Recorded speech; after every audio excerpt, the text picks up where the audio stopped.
Kobe est un joueur surcoté et il est même pas top 5, voire même pas top 10 all-time. En tout cas, c'est l'avis de beaucoup de personnes. Certains le mettent top 5 all-time, pendant que d'autres le mettent même pas dans leur top 10. Kobe Bryant, c'est une légende, il n'y a rien à dire, mais est-ce qu'on n'exagère pas un peu son impact par rapport à d'autres superstars?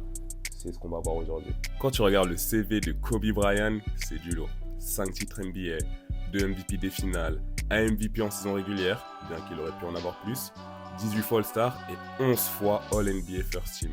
Incroyable.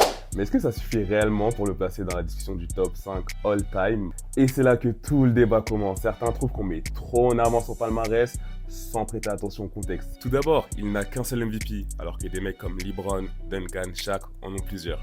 Après 2010, ses saisons sont marquées par des blessures et une grosse baisse d'efficacité. Son pourcentage au tir n'a jamais été ultra efficace, il prenait beaucoup de tirs difficiles.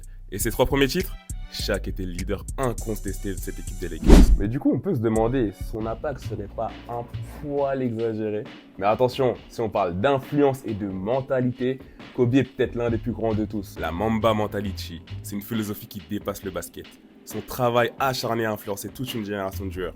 Et niveau clutch, on parle de l'un des plus grands killers de l'histoire, les gars. Kobe Bryant, c'était bien plus qu'un joueur, c'était un modèle de détermination. Mais du coup, Kobe est-il vraiment top 5 all-time? Certains diront que statistiquement, il est un peu en dessous des autres. D'autres diront que son impact dépasse le basket. En fait, tout dépend de comment tu définis le mot légende. Et toi, tu le mets où dans l'histoire? Top 5? Top 10? Dis-le moi en commentaire.